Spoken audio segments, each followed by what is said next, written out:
No Dia da Árvore, um exemplo de cidadania e de respeito ao meio ambiente. Alunos de uma escola em Guarulhos, na Grande São Paulo, arregaçam as mangas para plantar mudas de espécies frutíferas. Um gesto mais que simbólico diante das agressões à natureza.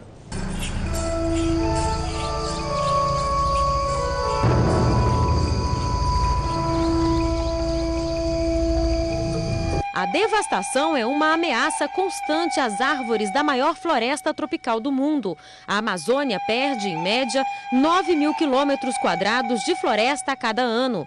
Até hoje, 18% dela já foi perdida.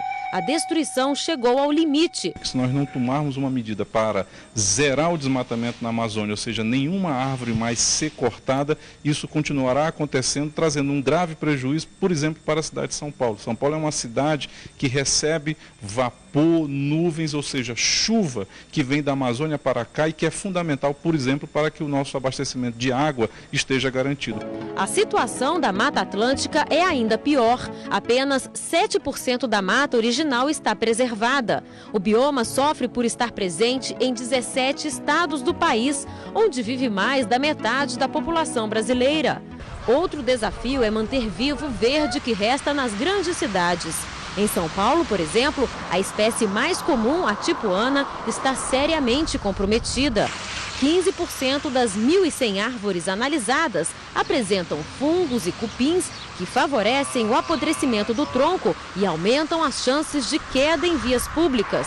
Um descaso que poderia ser evitado. Elas refrescam, elas garantem uma melhor qualidade do vento, elas atuam como uma espécie de máquina que suga, que faz a limpeza desses poluentes que são jogados na atmosfera da cidade pelo carro, pela chaminé da fábrica. Ela garante, por exemplo, que você tenha uma condição de uma sombra que é tão importante para a gente poder ficar debaixo de uma árvore, conversando com um amigo, namorando, levando o filho para passear. Aqui em Guarulhos, um estudo de uma universidade particular com o apoio da FAPESP demonstrou que é grande a diferença de temperatura entre regiões industrializadas e arborizadas da cidade. Segundo o estudo, a diferença pode chegar a 19 graus centígrados. Para compensar os efeitos negativos provocados pelo excesso de calor ao meio ambiente, a Câmara de Vereadores aprovou uma lei que prevê o plantio de árvores nas regiões mais afetadas. O objetivo é a gente diminuir essas ilhas de calor, criando as ilhas verdes na cidade. No dia de homenagem à árvore, foram esses alunos da Escola Municipal Mário Quintana que deram o exemplo. Eles plantaram 120 mudas de árvores frutíferas nos jardins da prefeitura. A iniciativa mostra também que a educação ambiental deve começar desde cedo. As plantas dão oxigênio para a gente e plantando aos poucos é assim que o mundo vai indo. É para o nosso ar ficar muito melhor e para não aumentar muita poluição. Se cada município fizer a sua parte no planeta, com certeza teremos um planeta melhor. Está em nosso estúdio o jornalista Ricardo Carvalho, especialista em meio ambiente e sustentabilidade. Ricardo, mas desde sempre as escolas promovem no Dia da Árvore uma série de atividades. As crianças plantam árvores, fazem trabalhos, desenvolvem pesquisas, mas no resto do ano, silêncio em relação à importância do verde e da preservação do verde. É verdade, Marília, mas também, olha, é muito importante, sem dúvida, que essas crianças plantem as suas mudas em suas escolas. Mas o que é mais importante é que não é mais suficiente que só as crianças plantem árvores. É fundamental que os adultos também tenham a exata consciência da importância de uma árvore ou de uma floresta. Porque a gente daqui da cidade grande, Maria Lídia, a gente pode fazer muita coisa relevante para preservar essa floresta. E sabe como? Na hora de comprar móveis, por exemplo. Pergunte ao vendedor se a madeira daquele imóvel é certificada. Se o vendedor fizer aquela cara de paisagem, caia fora e tente outra, e mais outra loja, até encontrar móveis feitos de madeira certificada.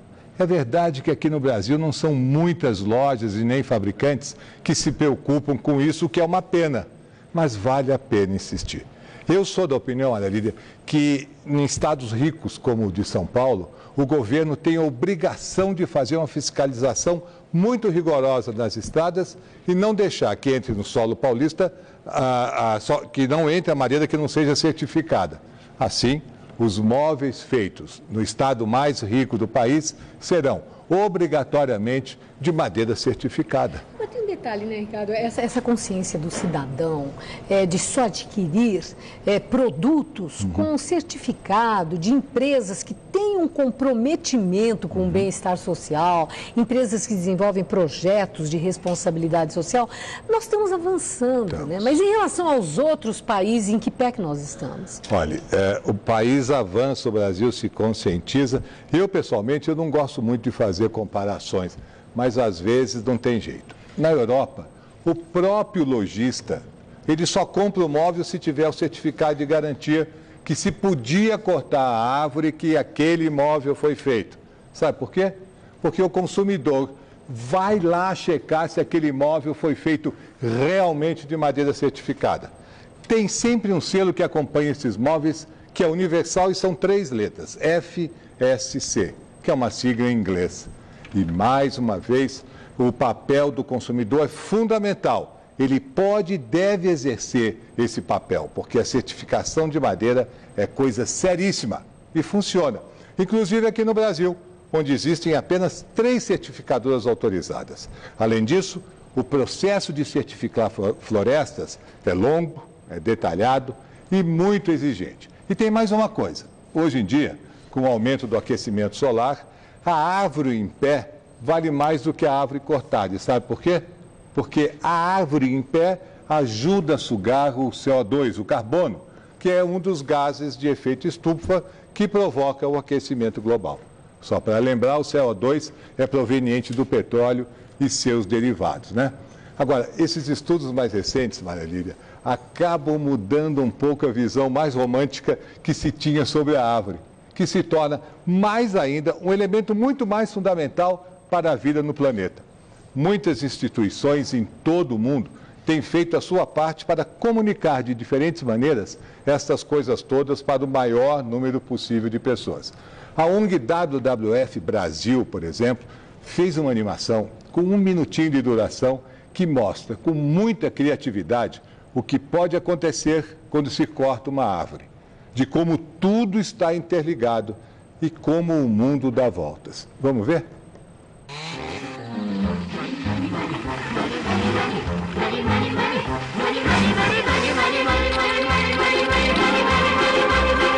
If you're having any cold in the stove and you freeze in the winter and you curse to the wind at your face when you haven't any shoes on your feet and your clothes in the sweater and you look 30 pounds underweight. When you go to get a word of advice from the fat little pastor, he will tell you it's love evermore. Put your hand up into that, rat-a-tat, at the window. At the window. See how love flies out the door. Money makes the world, the world, the world. Money makes the clinking, clanking sound of money, money, money, money, money, money, money, money. Get a little, money, money, money, money, money. Get together, what do about it makes the world go round. Ótimo. Teve árvore, foi cair em quem começou a serrar, né? E se você tiver alguma dúvida, quiser fazer alguma sugestão, por favor, escreva seu e-mail para sustentabilidade@tvgazeta.com.br. Maria Lídia. Obrigada, Ricardo. Boa noite.